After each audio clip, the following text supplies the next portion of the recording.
지금 내란을 획책했던 무리들은 다시금 언제건 제2의 내란도 할 의사가 있다라고 생각이 됩니다.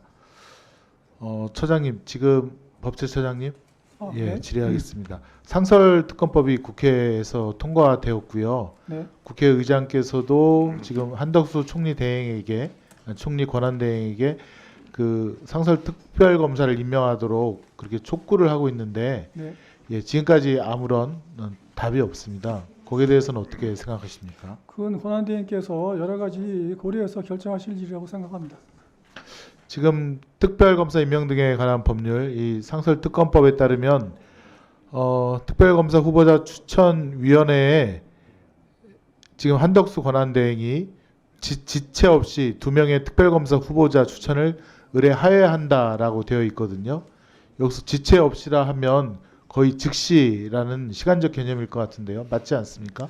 마찬가지로 권한대행께서 여러 가지 이제 고려를 하고 있는 것으로 알고 있고요. 네, 그거는 권한대행께서 고려하신 거고, 네. 법제처장께서는 법제처장으로서 이 법의 법문에 따라 지체 없이라 하면 또 의뢰하여야 한다라고 의무를 부과하고 있으니까 거기에 따라서 바로 추천 의뢰를 해야 되고 추천 의뢰를 해야 된다라고 그렇게 말씀하실 수는 없습니까? 그거를 이제 저도 중앙행정기관의 장인데 정부를 책임지고 있는 권한대행께서 여러 가지 고려하고 있는 사항에 대해서 중앙행정기관의 장이 이렇다 저렇다 말씀드리는 아니, 법을 안 지키는 거잖아요. 법을 안 지키는 거에 대해서 법제처장으로서 법을 안 지키는 것은 맞다라고 그 말씀을 할 수가 없습니까? 이게 지금 법제처 법령 위반 심사 세부 기준에 즉시 혹은 지체 없이 단어의 개념에 대해서도 법제처 책에도 나와 있고요. 그런데도 이건 그 법을 따르지 않는 것이다라고 얘기를 못 합니까? 권한대행께서 무슨 이유가 있지 않겠습니까?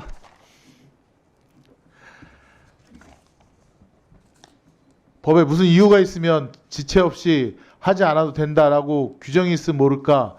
지체 없이 해야 되고 그다음에 의뢰하여야 한다라고 의무 규정을 뒀는데 지금 이런저런 이유로 안 하고 있는 게 그럼 맞다는 말씀입니까? 근데 제가 계속 말씀드리지 않습니까? 그거를 결정하실 수 있는 분은 권한대행이세요. 근데 권한대행께서 결정하실 일을 제가 그 소속하고 있는 중앙행정기관 권한대행도 법에 따라야죠. 법을 안 지키고 있는 건 맞지 않습니까? 어쨌든 제가 드릴 수 있는 말씀은 이렇게 말씀드릴 수밖에 없습니다. 예. 아니, 그래서 저는 한덕수 총리 대행이 지금 탄핵 사유, 즉 불법을 또 저지르고 있다 이렇게 말씀을 드리고 있는 것입니다. 알겠습니다. 헌법재판소 차장님, 사무처장님, 요거 한번 결정문 한번 읽어보겠습니다.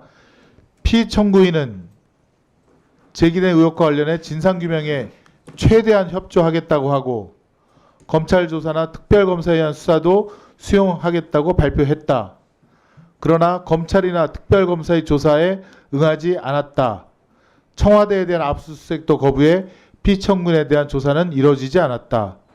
피청구인은 자신의 헌법과 법률 위배 행위에 대해 국민의 신뢰를 회복하고자 하는 노력을 하는 대신 국민을 상대로 진실성 없는 사과를 하고 국민에게 한 약속도 지키지 않았다. 뭐 떠오르는 게 있습니까? 아마 박근혜 대통령 박근혜 전 탄핵 대통령 탄핵 결정문 이유죠. 일부를 말씀하시는 것 같은데요. 그렇습니다. 지금 상황과 너무 똑같지 않습니까? 지금 윤석열 씨 자기가 책임지겠다고 했고 검찰 수사에 뭐 적극적으로 자기가 임하겠다고 했는데 지금 도대체 출석 요구 불응하고 그다음에 출석 요구서 통지 안 받은 게 벌써 몇 차례입니까? 똑같은 짓을 하고 있지 않습니까? 저는 헌법재판소에서도 이와 같은 사유로 파면 결정이 나리라 생각이 됩니다. 당시의 결론을 말씀드릴게요. 피청구인의 이 사건 헌법과 법률 위배 행위는 국민의 신임을 배반한 행위로서 헌법소 관점에서 용납될 수 없는 중대한 법 위배 행위로 봐야 된다. 그렇다면 피청구인의 법 위배 행위가 헌법 질서에 미치게 된 부정적 영향과 파급 효과가 중대하므로 국민으로부터 직접 정당성을 부여받은 피청구인을 파면함으로써 얻는 헌법 수호의 이익이 대통령 파면에 따르는 국가적 손실을 압도할 정도로 크다고 인정된다. 최순실 씨라는 민간 사인에게 본인의 어떤 뭘 부탁하고 선언문을 고쳐주고 그다음에 말 2마리 뭐 협찬을 받았다는 이유로 파면당한 박근혜 전 대통령에 대한 결정문인데요.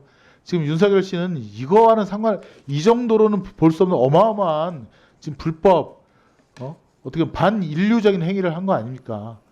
누구를 체포하라 그러고 고문하라 그러고 사살하라 그러고 그런 정황들이 곳곳에서 핵심 그 세력으로부터 나오고 있지 않습니까? 오죽하면 제대한 정보사령관이 현 정보사령관 대령들을 불러다가 어떻게 해라 저떻게 해라 12월 1일과 12월 3일 2번이나 그렇게 지시하고 세상에 이게 2024년 대한민국에서 있을 수 있는 일입니까? 반인륜적 범죄 공소시효 배제 말씀드리겠습니다. 만약에 김홍일 씨가 이명박, BBK라든가 다스에 대해서 제대로 수사했으면 우리나라 역사 이렇게 후퇴하지 않았을 것입니다. 김홍일 씨 호의호식했죠. 검사로서 그 후로 승승장구하고 사표 내고 나서도 아마 변호사로서도 돈 많이 벌었을 겁니다.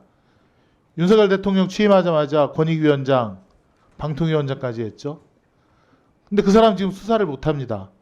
공소시효가 다 끝났기 때문에. 그러니까 그런 일들이 반복적으로 일어납니다. 노무현 대통령께서 말씀하셨듯이 조선시대 500년 이래 기득권자는 뭘 해도 다 처벌 면하고 대대손손 그 지위를 누리면서 사는데 옳은 일 하겠다는 사람들 맨날 탄압받고 배에 끌려다니고 배에 끌려가고 그러는 거 아닙니까? 그거를 제2의 인권선언이라고 해서 반인권적 공소시효 범죄 배제하자는 겁니다. 공소시효를 하자는 겁니다. 여기에 수사관 분들 걱정되신 분들은 제가 그때도 법안 소위 말씀드렸지 않습니까? 수사한 기록을 잘 디넷에 저장할 수 있도록 해서 나중에 문제가 생기면 그 디넷을 통해서 수사관들의 어떤 조작, 은폐, 의혹을 벗을 수 있도록 해드리겠다. 그런 걸 갖다가 그런 수사 시스템을 갖춰놓겠다라고 말씀드리지 않겠습니까? 않았습니까? 수사관들이 문제가 아니라 승권에서 중대한 결정을 제대로 해야 될 분들이 안 하기 때문에 대한민국의 역사를 바꾸고 대통령을 이상한 사람으로 당선되게 한 그 역사의 반영에서를 이렇게 완전히 없애버리자는 겁니다. 그래서 제2의 인권선언이라고 저희는 말을 하는 겁니다.